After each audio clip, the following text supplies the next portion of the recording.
고양이 오두막. 어느 작은 숲속 아득한 오두막에 고양이 한 마리가 살고 있었어요. 이름은 마루였죠. 마루는 언제나 작은 창문을 통해 세상을 바라보며 꿈을 꾸곤 했어요. 숲속에 사는 다른 친구들과 함께하는 따뜻한 하루를 꿈꿨죠. 어느 날 마루는 창문 밖에서 이상한 소리를 들었어요. 작은 새가 날개를 다쳐서 움직이지 못하고 있었죠. 마루는 조심스레 새를 안으로 데리고 들어와 따뜻한 담요 위에 올려놓고 보살폈어요. 새의 이름은 소리였어요. 소리는 마루에게 자신이 넓은 하늘을 자유롭게 날던 기억을 이야기해 주었고, 마루는 그 이야기를 들으며 매일 밤 꿈속에서 푸른 하늘을 날아보았어요. 둘은 금세 친구가 되었고 서로의 이야기를 들으며 희망을 나누었죠.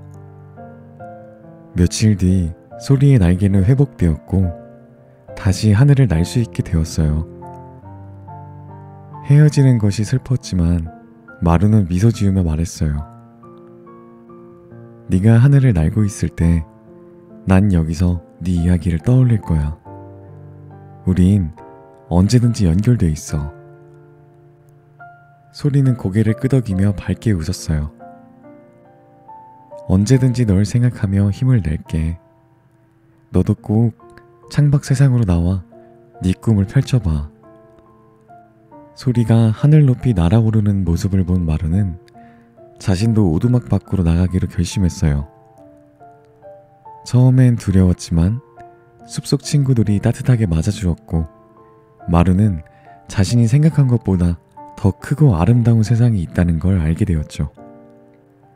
그날 이후 마루는 오두막을 나와 친구들과 함께 따뜻한 이야기를 나누며 더 큰 꿈을 꾸기 시작했답니다. 그리고 매일 밤 하늘을 보며 소리와 나눈 따뜻한 희망을 떠올렸어요. 마루는 깨달았어요. 때론 작은 용기 하나가 우리의 세상을 얼마나 크게 변화시킬 수 있는지를요.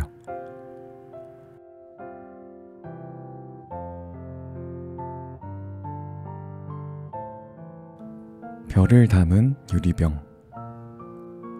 아름다운 강가 마을에 지혜로운 노인이 살고 있었어요. 사람들은 그를 별 할아버지라고 불렀어요.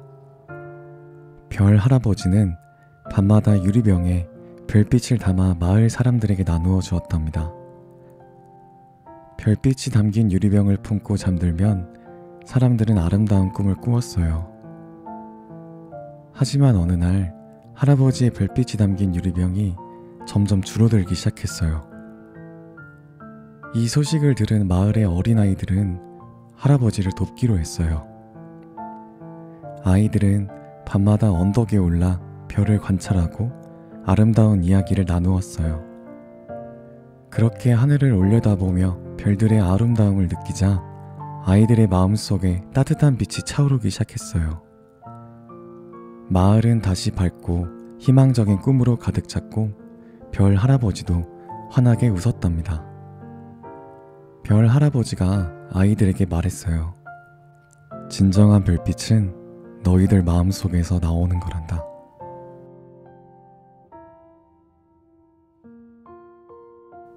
비 오는 날 고양이 책방. 비가 오는 날이었다. 하늘은 짙은 회색 구름이 덮여 있었고 거리에는 사람들의 발걸음이 바빠졌다. 이 거리의 끝에 작은 골목이 하나 있었는데 사람들은 거의 지나가지 않아 늘 고요했다. 바로 그 골목 깊은 곳에 이 비가 내릴 때만 열리는 신비로운 책방이 있었다. 간판도 없고 눈에 띄는 장식도 없었다. 작은 문 앞에 서면 비 내리는 소리 사이로 은은한 종소리가 들릴 뿐이었다. 이곳은 사람들을 위한 책방이었지만 그 운영자는 고양이들이었다. 사람들은 이것을 알지 못했지만 비 오는 날 마음이 무겁거나 외로운 이들은 우연히 이 책방에 이끌리곤 했다. 오늘도 한 사람이 이 책방 문 앞에 멈춰섰다. 이름도 얼굴도 평범한 사람이었다. 그녀는 오늘 하루가 너무 힘들었다. 하고 있는 일이 뜻대로 되지 않았고 친구들과의 관계도 서툴렀다.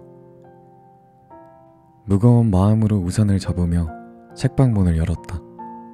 문을 열자 작은 은빛 종소리가 울렸고 따뜻한 빛이 흘러나왔다. 책방 안은 편안한 나무 냄새와 오래된 책 냄새가 어우러져 포근했다. 구석구석 책이 가득 꽂힌 선반 사이로 폭신한 쿠션들과 의자들이 놓여 있었다. 그리고 책방의 주인인 듯한 고양이들이 조용히 그녀를 맞이했다. 그중 가장 먼저 다가온 고양이는 회색 털을 가진 차분한 눈빛의 고양이였다. 고양이는 아무 말 없이 그녀를 바라보더니 선번으로 천천히 걸어가 책 한 권을 입에 물어 그녀 앞에 내려놓았다. 책 표지에는 제목이 없었다. 여자는 조금 의아했지만 호기심에 책을 펼쳐들었다. 놀랍게도 책 안에는 자신의 이야기와 비슷한 주인공의 이야기가 쓰여 있었다. 마음이 따뜻해지고 위로받는 느낌이었다. 그녀는 구석의 편안한 의자에 앉아 책을 읽기 시작했다. 읽으면 읽을수록 그녀는 자신이 혼자가 아님을 느꼈다. 고양이들은 조용히 그녀의 곁을 지키며 마치 책장을 넘길 때마다 그녀의 마음을 어루만져 주는 것 같았다. 책의 마지막 장을 덮었을 때 그녀는 알 수 없는 눈물을 흘렸다. 무거웠던 마음이 한결 가벼워졌다. 책을 덮고 돌아보니 고양이들이 여전히 그녀를 바라보고 있었다. 그중 한 마리가 그녀의 무릎 위로 올라와 부드럽게 몸을 비볐다. 그녀는 고양이의 온기를 느끼며 마음속으로 고맙다고 말했다. 시간이 흘러 창밖의 빗소리가 점점 줄어들었고 그녀는 다시 일어나 문을 열고 나섰다. 집으로 돌아가는 길은 아까와 달리 마음이 가벼웠다. 돌아본 골목 끝엔 다시 문이 사라지고 벽만 남아 있었다. 그 후로 그녀는 비 오는 날이면 그 골목을 지나치곤 했지만 다시 그 책방을 찾을 순 없었다. 하지만 그날의 기억은 마음속 깊은 곳에서 늘 따뜻한 빛이 되어 그녀의 힘든 순간을 견디게 해주었다. 그리고 또 다른 비 오는 날, 다른 누군가가 그 작은 골목 끝에서 발걸음을 멈추었다. 그렇게 고양이 책방은 비 오는 날마다 외로운 이들의 마음을 조용히 어루만져 주었다.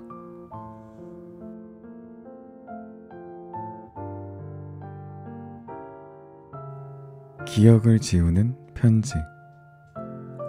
어떤 마을 끄트머리에 작고 낡은 편지 가게가 있었다.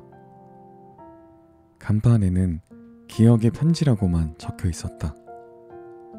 이곳의 주인은 은발의 노인이었는데 그는 기억을 지울 수 있는 신비로운 편지지를 팔았다. 사람들은 잊고 싶은 기억을 이 편지에 적고 편지를 불에 태우면 그 기억이 서서히 사라진다는 소문이 있었다. 그 마을에 사는 미호는 어느 날 이 편지 가게 문 앞에 서 있었다. 그녀는 한 손에 낡은 일기장을 들고 깊은 고민에 빠져 있었다. 미호는 자신의 오래된 상처를 더 이상 감당할 자신이 없었다. 결국 편지지 한 장을 사고 말았다.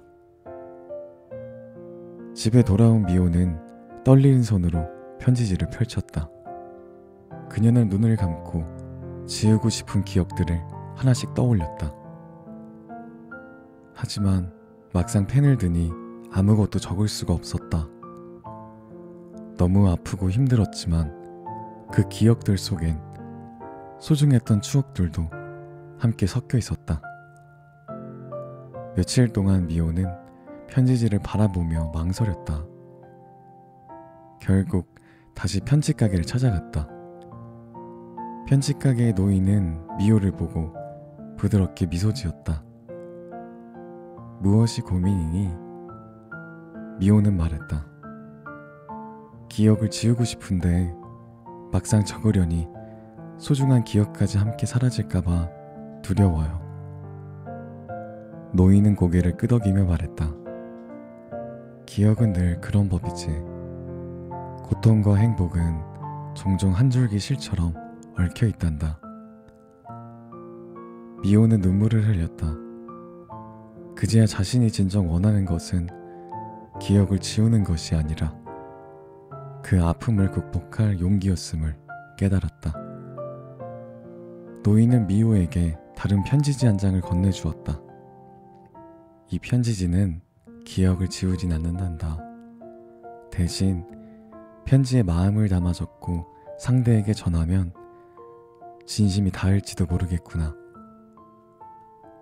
미호는 편지를 들고 집으로 돌아와 일기장을 펴고 그동안 외면해왔던 상처와 마주했다. 그리고 편지지의 마음 깊은 곳에 진심을 담아 글을 썼다. 편지는 그녀가 가장 아끼는 친구에게 전했다. 며칠 뒤 미호에게 답장이 왔다. 친구는 미호의 편지에 진심으로 고마워했고 함께했던 모든 순간을 소중히 간직하고 있다고 적혀 있었다. 미호는 편지를 읽으며 처음으로 깊은 안도와 행복을 느꼈다. 그 순간 그녀는 깨달았다. 기억을 지우는 것이 아니라 그 기억과 함께 살아가는 법을 배우는 것이 진정한 치유임을.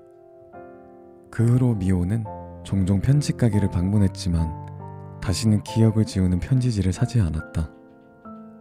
대신 그녀는 진심을 담은 편지들로 마을 사람들과 따뜻한 마음을 주고받으며 살아갔다. 편지 가게의 노인은 그런 미호를 바라보며 조용히 미소 지었다. 그의 편지 가게는 여전히 기억을 지우는 편지지를 팔았지만 사람들에게 진정으로 필요한 건 기억을 지우는 것이 아닌 아픔을 마주할 용기임을 그는 누구보다 잘 알고 있었다.